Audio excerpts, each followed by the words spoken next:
Hi there, folks. It's Helga D'Souza.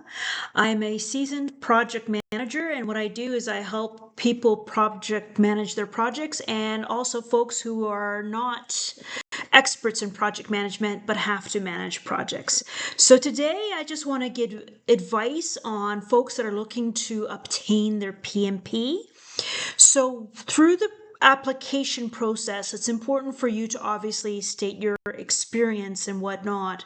But what's really something you need to focus on is the PMI processes, which are initiation when project starts, planning as you're planning the project, obviously, execution, which is the important part of the project management experience, monitoring and controlling, and then lastly, closure. So when you're stating your experience, you need to touch each of these processes and you need to show the amount of hours and show how indeed where you are doing a lot of your heavy lifting. So if you're doing as a project manager, you should be only doing 5 to 10% of your time in the initiation process, because a lot of that is being done by the business sponsor.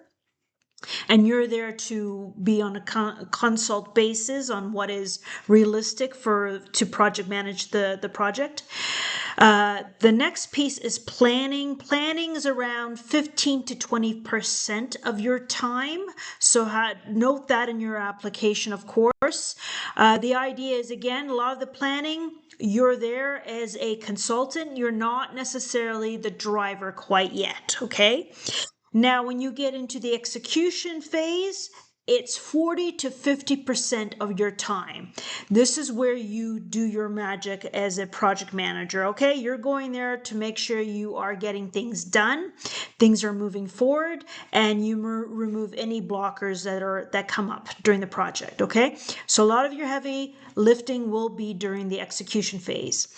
The next phase is monitoring and controlling. So we're looking about 15 to 20%. So a lot of the bugs have been taken out.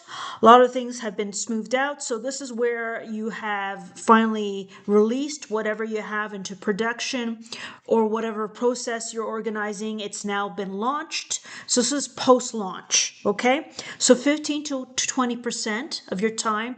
And then lastly, the closure. When you've handed this off to the folks that are going to be owning this change, or you're handing it over to operations that will be managing this new application or whatever the new upgrade may be, this is about 5% of your time. So again, this is things to focus on your application when you're applying. My other advice for PMP during the test or preparing for the test is advised to do practice testing. There's plenty of them online. I don't have a specific favorite, but there's plenty of courses online that you can take so that you know what your scores are and you get into the mode of what it's like to have that PMP exam. Okay, so those are another piece of advice I can give you. And of course, when you're answering the questions, do not do things on the fly. It's not always going to be the logical answer. Just remember that you need to apply whatever the PMBOK is trying to teach us about the PMI practices. So you need to follow it by the letter when you're answering those questions, okay? Even though it's not your immediate reaction on how you would handle a scenario, okay? Those are my advice and tips about obtaining your PMP. Best of luck and keep going. Best of luck. Bye.